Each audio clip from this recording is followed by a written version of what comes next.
श्री स्वामी समर्थ. आजच्या आरतीचे आणि महाप्रसादाचे मानकरी धरित्री जोशी, त्यांचे चिरंजीव सारंग जोशी, त्यांचा मी थोडक्यात परिचय करून देतो.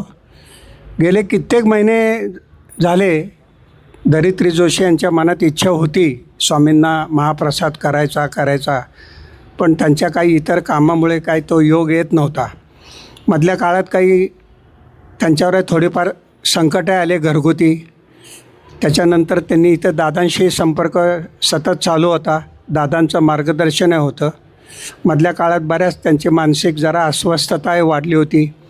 मग दादांनी त्यांना काही विशिष्ट सेवा दिल्यावर थोडंसं त्यांच्या ह्याच्यात बदल पडला. तर तेव्हापासून त्यांचा आपल्या मंदिराशी संपर्क सुरू झाला. आपले जे मोठे उत्सव आहेत त्याला त्यांच्याकडनं मदत असते, शिदा वगैरे या स्वरूपात. गेले कित्येक महिने आपल्याच मंडळातील परिवारातील सगळ्यांना माहीत असलेला चिन्मय कुलकर्णी याला इथे गेले कित्येक महिने आर्थिक मदत करतात. अजून एक सांगावं असं वाटतं आहे, धरित्री जोशी ह्या आपण जे न्यूज चॅनल ऐकतो, G24 तास, NDTV वगैरे नावं ऐकली असतील, त्या चॅनलवर त्या कार्यरत असतात. शिवाय दैनिक सकाळ, पुढारी, सामना हे जे वृत्तपत्र आहेत त्याच्यामध्ये वार्तांकन करतात. सामाजिक त्यांच्या ॲक्टिव्हिटीमध्ये सहभाग असतो. वेगवेगळे जे काही इव्हेंट असतात त्याच्यामध्ये सहभाग असतो. आत्ता नव्यानेच कन्स्ट्रक्शन संदर्भात त्यांचं चाललं आहे विषय, त्याच्यामध्ये सुरुवात केली आहे त्यांनी. त्यामुळे अशा सगळ्या व्हर्सटाईल माझ्या बहिणाबाई आहेत. तर आता मी दादांना विनंती करतो की त्यांनी धरित्री जोशी, सारंग जोशी यांचा सत्कार करावा आणि धरित्रींना सांगतो त्यांनी कृपया व्यासपीठाकडे यावं. अजून एक सांगायचं, त्याच्यात एक मुद्दा राहिला महत्त्वाचा. अयोध्येतील राम जन्मभूमीमध्ये जो कार्यक्रम झाला, त्या अयोध्येतील राम जन्मभूमी संघर्षाची यशोगाथा या नावाची एक डॉक्युमेंटरी केली होती मधल्या काळात. ती माझ्या बहिणीनेच केली होती. सारथी राम लल्ला के या नावाने ती डॉक्युमेंटरी होती. तिची तिने निर्मिती केली होती. श्री स्वामी समर्थ. श्री स्वामी समर्थ महाराज की जय. इकडे बघत दोघे. श्री स्वामी समर्थ महाराज की जय. श्री स्वामी समर्थ. आता तरुण युवा सेवेकरी शमिका हिला मी विनंती करतो, तिने गायन सेवा सादर करण्यासाठी व्यासपीठाकडे यावं. नमस्कार. आज मी इथे स्वामींची मानसपूजा प्रस्तुत करत आहे. नमो स्वामीराजं दत्तावतारं श्रीविष्णुब्रह्मा शिवशक्तिरूपं ब्रह्मस्वरूपाय करुणाकराय स्वामी समर्थाय नमो नमस्ते. हे स्वामी दत्तात्रया हे कृपाळा, मला ध्यानमूर्ती दिसू दे डोळा. कुठे माय माझी म्हणे बाळ जैसा, समर्था तुम्हा वीण हो जीव तैसा. स्वामी समर्था तुम्ही स्मर्तृगामी, हृदयासनिया बसा प्रार्थितो मी.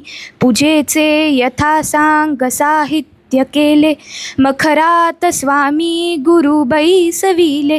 महाशक्ती जेथे उभ्या ठाकताती, जिथे सर्व सिद्धीपदी लोळताती.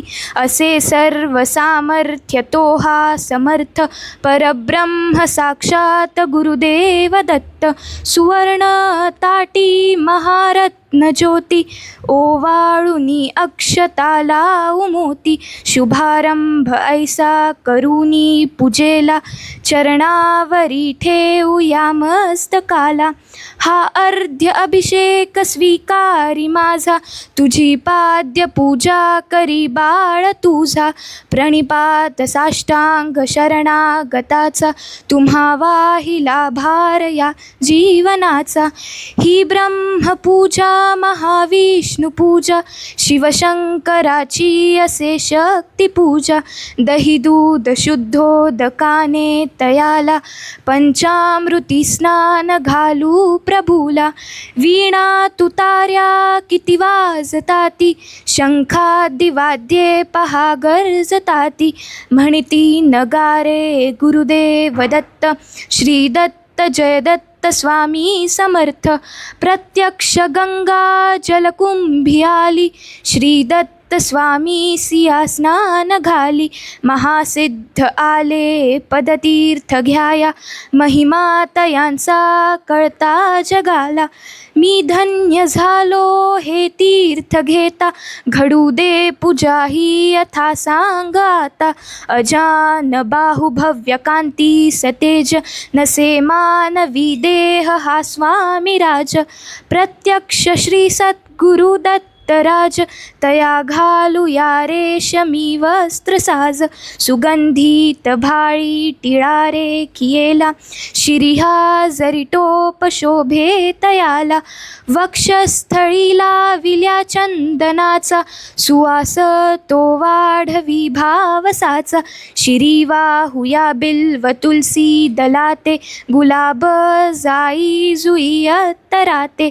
गंधाक्षता वाहुनिया पदाला, ही अर्पुया जीवन पुष्पमाला.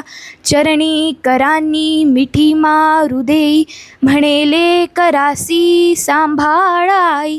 इथे लावूया केशर कस्तुरीचा, सुगंधित हा धूप नाना प्रतीचा.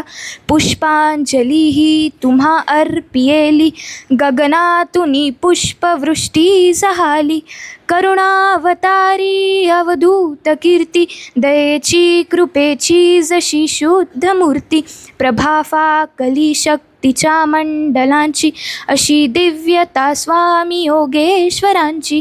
हृदय मंदिराची ही स्नेह ज्योती, मला दाखवी स्वामींची योगमूर्ती.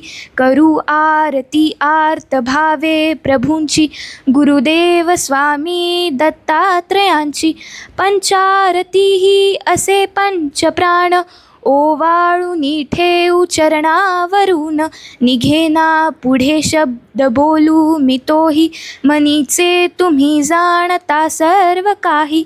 हे स्वामी राजा बसा भोजनाला, हा पंचपक्वान नैवेद्य केला.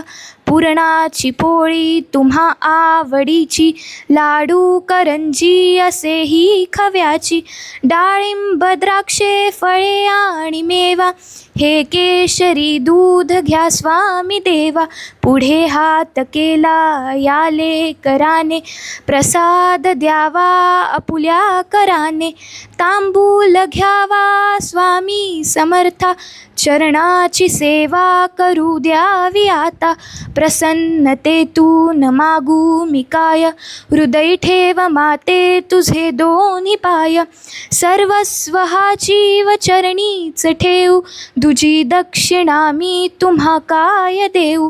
नको दूर लोटू आपुल्या मुलासी, कृपा छत्र तुमचेच या बालकासी. धरू दे आता घट्ट तुझ्या पदाला, पदी ठेवू दे शिर शरणागताला. हृदय भाव यावे असे तळमळीचे, करी पूर्ण कल्याण जे या जीवाचे. तुझे बाळ पाही तुझी वाट देवा, नका वेळ लावू कृपा हस्त ठेवा.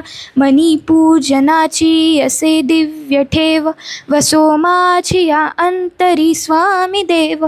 वसो माझी या अंतरी स्वामी देव, वसो माझी या अंतरी स्वामी देव.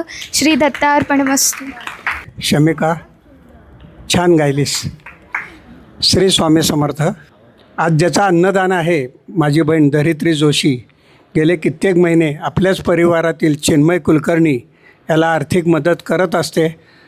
माझ्याकडे दरवेळेस ती पाकिट देते, मी दादांच्याकडे देतो. आज ती स्वतःच उपस्थित आहे, तर मी तिला विनंती करतो, तुझ्या हस्ते चिन्मयला तू द्यावं. चिन्मय धर, ठेव तिथे. असं हां. श्री स्वामी समर्थ महाराज की जय. श्री स्वामी महाराज की जय.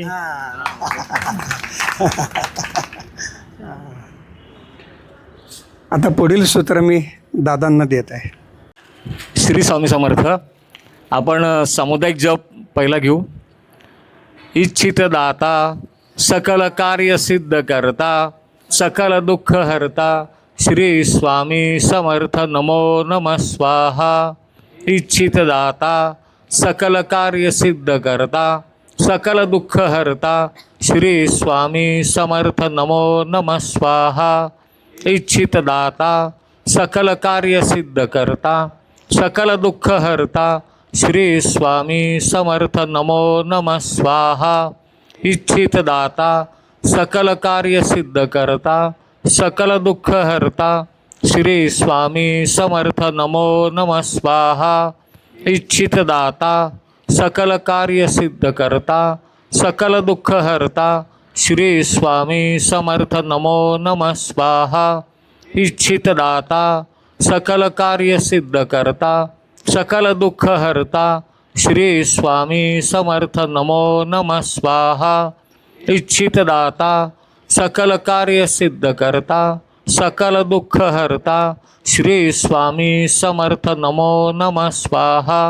इच्छित दाता सकल कार्य सिद्ध करता सकल दुःख हरता श्री स्वामी समर्थ नमो नमः स्वाहा. इच्छित दाता सकल कार्य सिद्ध करता सकल दुःख हरता श्री स्वामी समर्थ नमो नमः स्वाहा. इच्छित दाता सकल कार्य सिद्ध करता सकल दुःख हरता श्री स्वामी समर्थ नमो नमः स्वाहा. इच्छित दाता सकल कार्य सिद्ध करता सकल दुःख हरता श्री स्वामी समर्थ नमो नमः स्वाहा. इच्छित दाता सकल कार्य सिद्ध करता सकल दुःख हरता श्री स्वामी समर्थ नमो नमः स्वाहा. इच्छित दाता सकल कार्य सिद्ध करता सकल दुःख हरता श्री स्वामी समर्थ नमो नमः स्वाहा.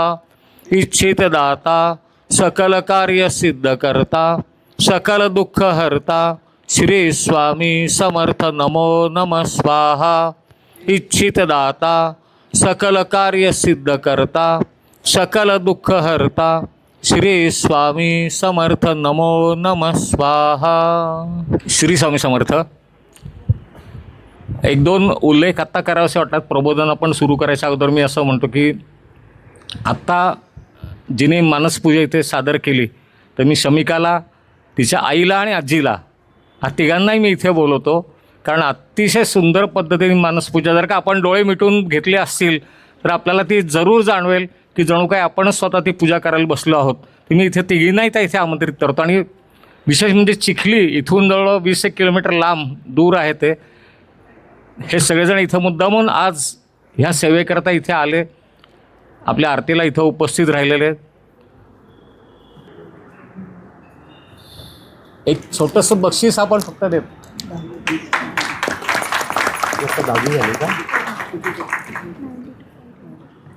10वीला 92% आता मार्क मिळाले. एकदा जोरात टाळ्या परत. माझी खूप दिवसापासून इच्छा होती की शमिकाला ही मानसपूजा जवळजवळ 1-2 वर्षापूर्वीपासून येत होती आणि मनापासून इच्छा होती की इथं तिनं एकदा तरी ही सादर करावी आणि त्या संधी मला दिली इथं येऊन तिला सेवा करण्याची. त्याबद्दल मी तुमच्या सर्वांचे मनापासून आभार मानते. श्री स्वामी समर्थ.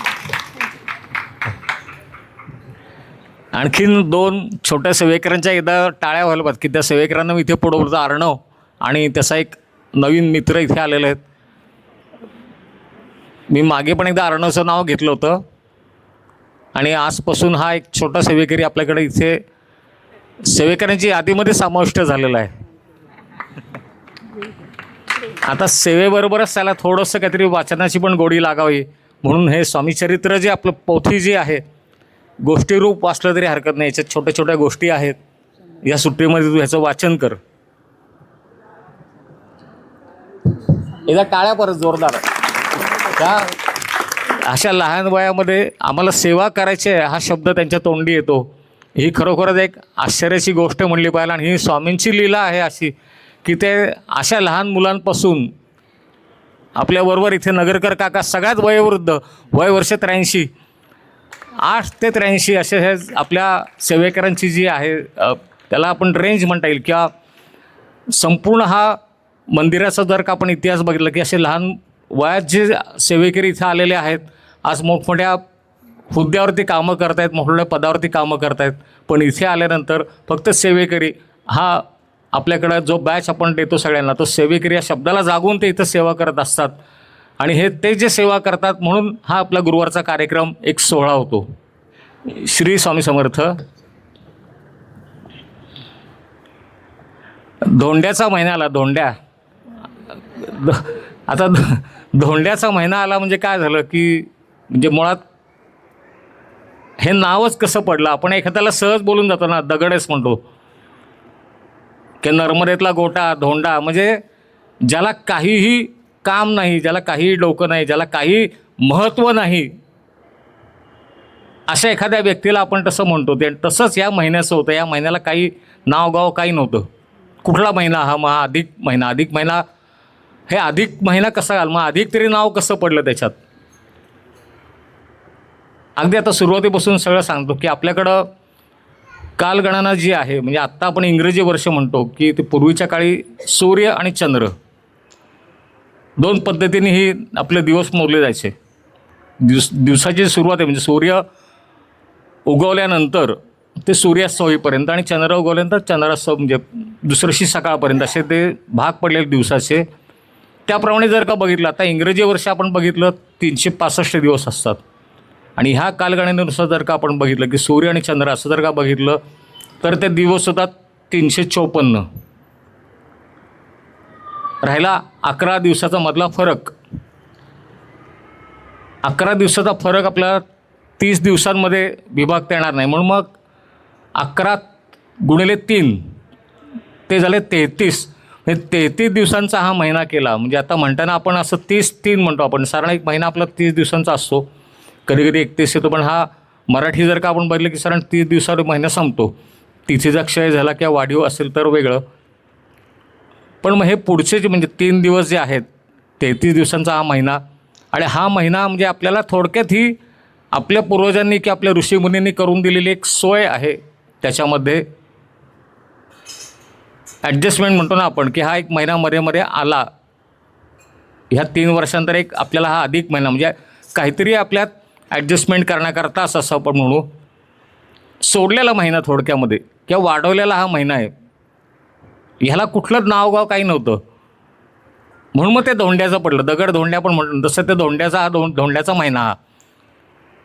बरं, हे झाल्यानंतर काय झालं की तो प्रत्येक महिन्याला कुठलं तरी अधिष्ठान एखाद्या देवाचं आहे. तसं या महिन्याला कोणाचं अधिष्ठान नाही की भाद्रपदामध्ये गणपतीचं आहे किंवा माघ महिन्यामध्ये सुद्धा गणपती आहेत, शंकर आहेत, आश्विन महिन्यामध्ये देवीचं आहे. कोण ना कोणतरी अधिष्ठान त्या महिन्याला असतं. तर ह्या महिन्याला मग कोणाचंच नाही. गॉडफादर कोण? थोडक्यात असं त्या महिन्यालाही प्रश्न पडला की आता आपल्याला हे बाकीचे महिने चिडवत आहेत, आपल्याला महत्त्व काय? आपल्याला हे सगळेजण दगड धोंडा मैला काही म्हणतात त्याच्यामध्ये. आपल्याला पण काहीतरी पाहिजे ना. आपण म्हणतो की पाठीराखा कोणतरी पाहिजे, एखादा गुरु पाहिजे, एखादा देव कोणतरी मला त्यांनी म्हणलं पाहिजे की वा हा महिना माझा आहे. त्यांनी इंद्रदेवांना विचारलं. इंद्रदेवांनी सांगितलं की तू एक काम कर, श्रीकृष्णाकडे जा, श्रीकृष्णाला विचार, जर का तुझं पालकत्व तो घेत असेल तर काही हरकत नाही, तू श्रीकृष्णाकडे जाऊन बघ, तर प्रयत्न कर. श्रीकृष्णाकडे गेल्यानंतर सगळं सांगितल्यानंतर श्रीकृष्ण म्हणतो की ठीक आहे, आजपासून तुला असं वरदान मिळेल की माझ्या नावाने तू ओळखला जाशील. पुरुषोत्तम, श्रीकृष्णाला पुरुषोत्तम म्हणतात. रामाला कसं मर्यादा पुरुषोत्तम, तसं श्रीकृष्ण पुरुषोत्तम. रामाने काय केलं? मर्यादेत राहून, म्हणजे आपण म्हणतो ना कायद्याच्या चौकटीत राहून काम करणं, आणि काय काळात चौकट मोडून श्रीकृष्णाने ते पण केलं. कधी कधी धर्मासाठी, धर्माच्या रक्षणासाठी त्यांनी बघितलं की अधर्माने सुद्धा युद्ध केलं. म्हणजे ते आपल्याला वाटत असेल पण त्याच्या दृष्टीने ते बरोबर होतं. जसं आपण म्हणतो ना काट्याने काटा काढायचा, जसंच तसं वागून त्यांनी ते महाभारताचं युद्ध जिंकून दिलं पांडवांना. बऱ्याच वेळा तो तसं वागला, कपटाने वागला असेल, छल कपट केलं असेल, सगळं केलं असेल, राजकारण केलं असेल. रामाने तसं काही न करता, म्हणून राम मर्यादा पुरुषोत्तम, श्रीकृष्ण हे अष्टपैलू म्हणू आपण, तसं जसाच तसं वागणारे.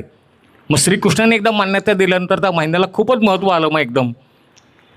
कारण सगळ्या महिन्यांमध्ये श्रीकृष्णाने सांगितलं की मग मला हा महिना आवडतो, पुरुषोत्तम मास, माझं मी ह्याला नाव देतोय.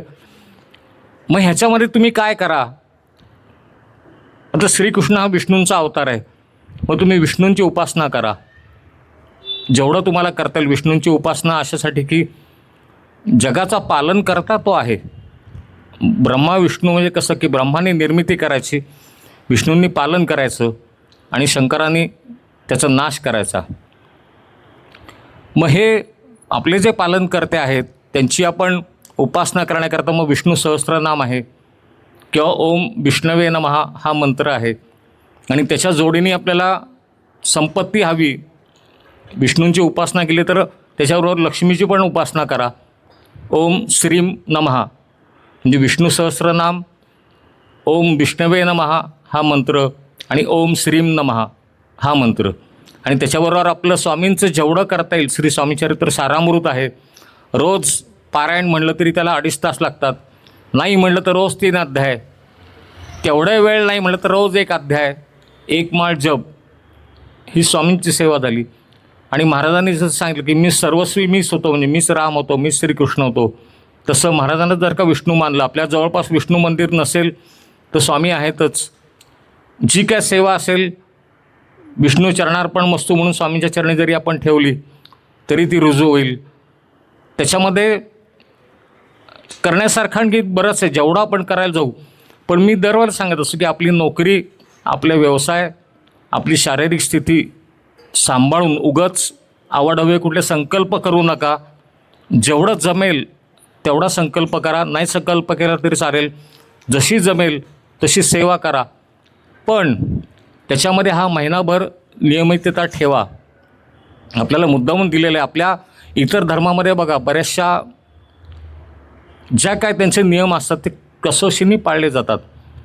रमजानमध्ये मुस्लिम आहेत, जे मुस्लिम आहेत ते रमजान जे पाळणारे आहेत ते दिवसभरात अजिबात एक कणसुद्धा अन्नाचा खात नाहीत.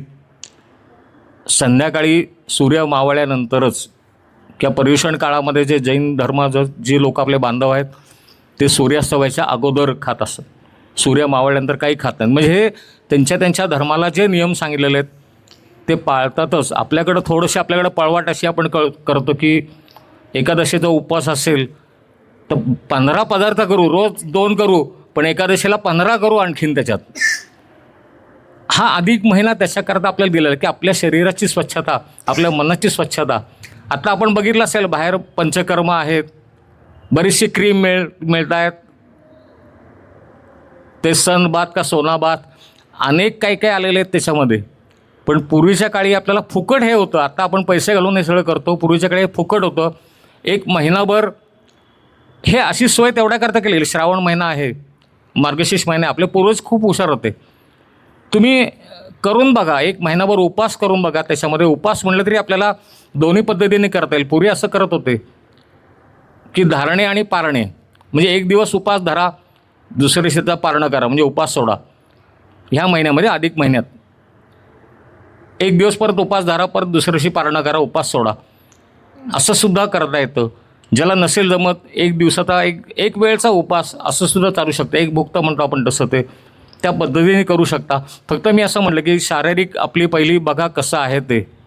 आपल्याला जर का काही व्याधी असतील, काही गोळ्या सांगितल्या असतील, नाश्ता करायला सांगितलं असेल, जेवण करायला, तर ते तुम्ही टाळून जर का हे करत बसलात तर त्याचा तुम्हालाच त्रास होईल. पहिलं आपलं पथ्य सांभाळा, पहिलं आपलं शरीर सांभाळा आणि मग उपासना करा. ह्यामध्ये मी आत्ता म्हटलं असं की ह्या अधिक महिन्यामध्ये 33 या आकड्याला फारच महत्त्व दिलेलं आहे. आपण दानधर्म सांगितलेला आहे आणि दानधर्म करताना शक्यतो गोरगरीब बघावेत, संस्था बघाव्यात, अनाथ विद्यार्थ्यांना द्यावं, हे आत्ताच्या काळातलं मत झालं. पण पूर्वी जावयांना घरी बोलवायचे. आहे मला वाटतं आता कार्यक्रम आहे जावयांचा, 8 दिवसापासून तयारी सुरू झालेली आहे. ज्यांच्याकडं जावई असतील त्यांनी मला वाटतं अनारसे घेऊन पण ठेवले असतील, कारण ते लवकर संपतात. आमच्याकडे यायला अजून अवकाश आहे. तर मग ते जावईच का बोलवायचे, तर पूर्वीच्या काळी आपण ऐकलं असेल ना की एखादं नवीन लग्न झालेली जर का दाम्पत्य रस्त्याने चाललं असेल तर लोक म्हणायचे लक्ष्मीनारायणाचा जोडा चालला आहे. त्या लग्नामध्ये सुद्धा जोडी सोबत असू देत नसू देत म्हणताना मात्र म्हणतात लक्ष्मीनारायणाची जोडी आहे. लक्ष्मीनारायण म्हणजे विष्णू झाले परत. मग हा जावयाला म्हणजे जावई विष्णुरूप मानला गेलेला आहे. त्याच्यामागे दुसरं पण असं एक कारण होतं की पूर्वीच्या काळी विवाह ठरायच्या अगोदर याद्या हा एक प्रकार होता, अजूनही करतात ते. या याद्यांमध्ये वरपक्ष जो आहे त्याची मागणी काय काय असते ते सगळं लिहून काढलं जातं. हे आम्हाला द्यायचं आहे, खाली अगदी साहेब हे घेतलं जातं सगळं.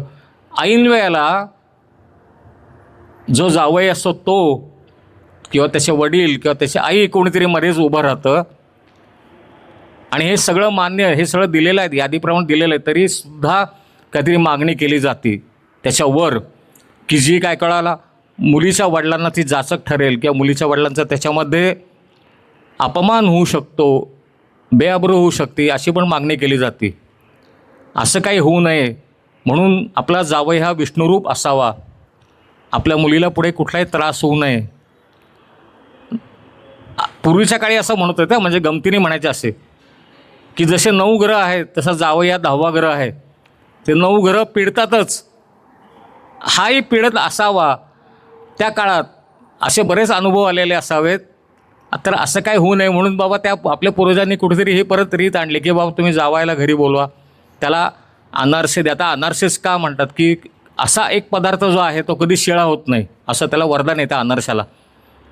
आणि तो सच्छिद्र म्हणजे त्याच्यातनं आपलं प्रेम, आईचं प्रेम, वडिलांचं प्रेम, त्याच्यातनं ते झिरपत असतं आणि त्याच्यावर एक दीप लावलेला असतो. बघा आपण जर का आठवत असेल तो थोडासा तांब्याचा असेल, चांदीचा असेल, की आपल्या मुलीचा जो वंश आहे पर्यायाने जावायचा तो वाढावा, त्याला सुखसमृद्धी प्राप्त व्हावी. आणि ह्या महिन्यामध्ये मग सासरे म्हणा किंवा ते मुलीचे वडील असतात, मुलीची आई जे कोणी असेल ते त्या जावयांच्या पाया पडतात. आता ह्या महिन्यामध्ये अशी सूट दिली की मुलगी आपल्या आईची ओटी भरू शकते किंवा सून असेल ती सासूची ओटी भरू शकते. अशा हा विविध कारणांनी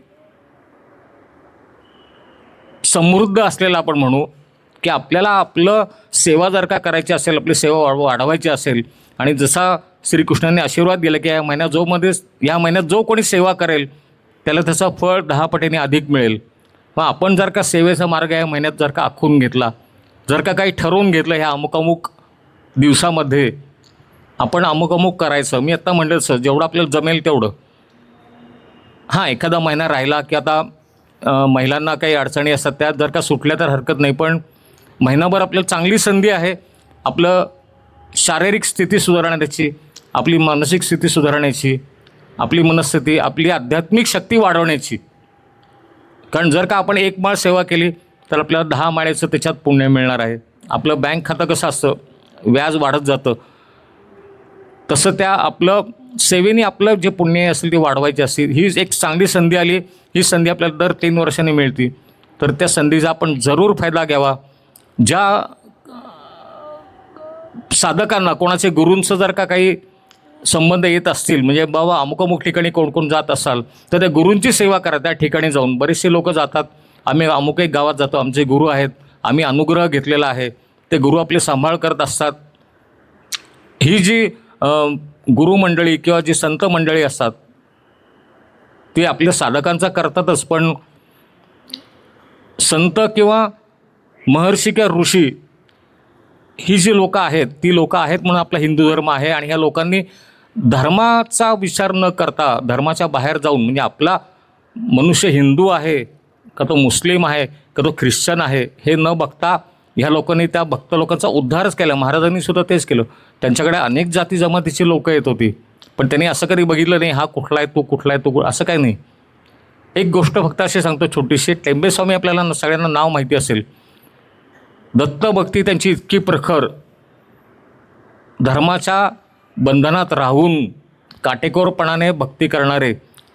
पण जर का असा कोणी एखादा भक्त आला जो आपल्या धर्मातला नाही आहे, एक मुसलमान भक्त त्यांच्याकडे आला होता.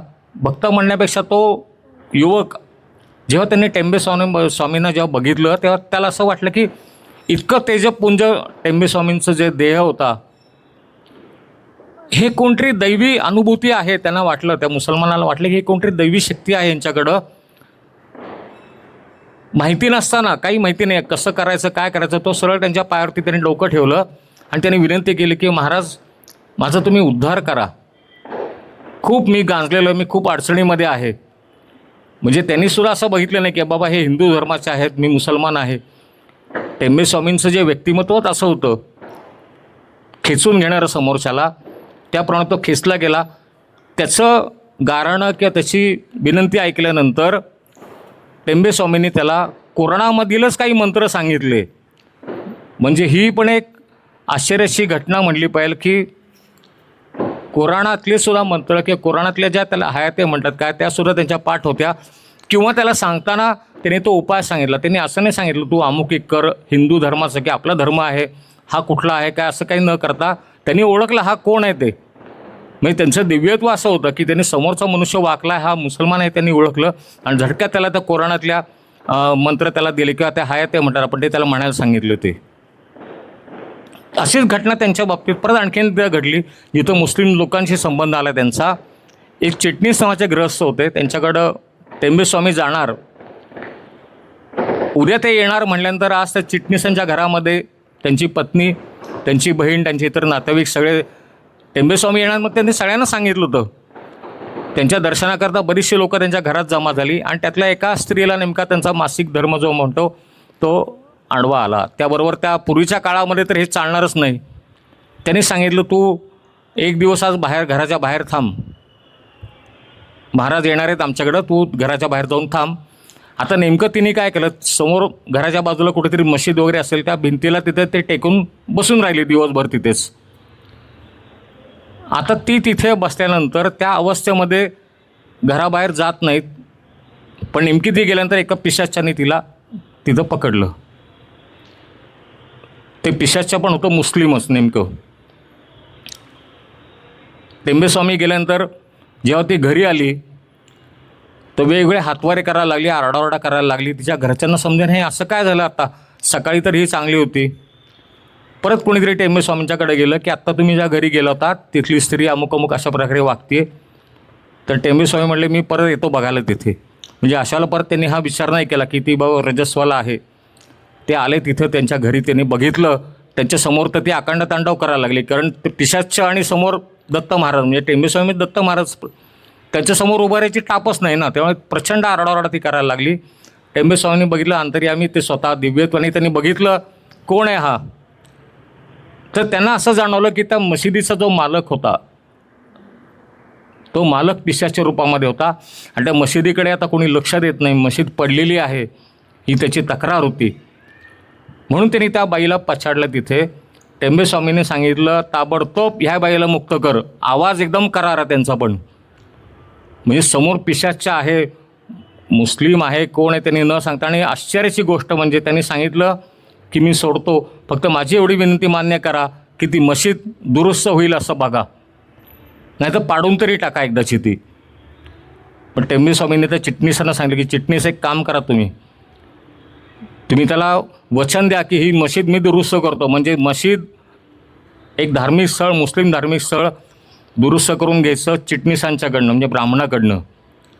हे शक्य होतं फक्त अशा लोकांना, ऋषीमुनींना शक्य होतं जे ऋषी आपल्या समाजाच्या उत्कर्षाकरता झटत असतात, कुठेही धर्म जातीभेद कधी बघत नाहीत. आणि त्या चिटणीसांनी ते वचन दिल्याबरोबर पिशाच्याने त्या सुनेची सुटका केली. ती ताबडतोब जशी आहे तशीच परत पूर्वत वागू लागली ती. तशा करता आपण जर का गुरूंच्या सहवासात कुठे असू, कोणाचे गुरु असतील तर गुरुसेवा ही या महिन्यामध्ये पण तशी वाढवा, त्यांचं दर्शन घ्या.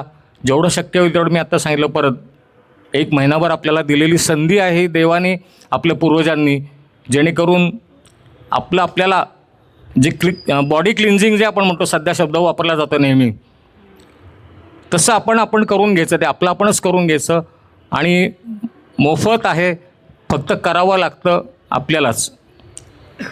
आजच्या गुरुवारी मी इथे थांबतो. आपले अन्नदाते, आपली मानसपूजा ज्यांनी सादर केली ती, या सगळ्यांचे आभार.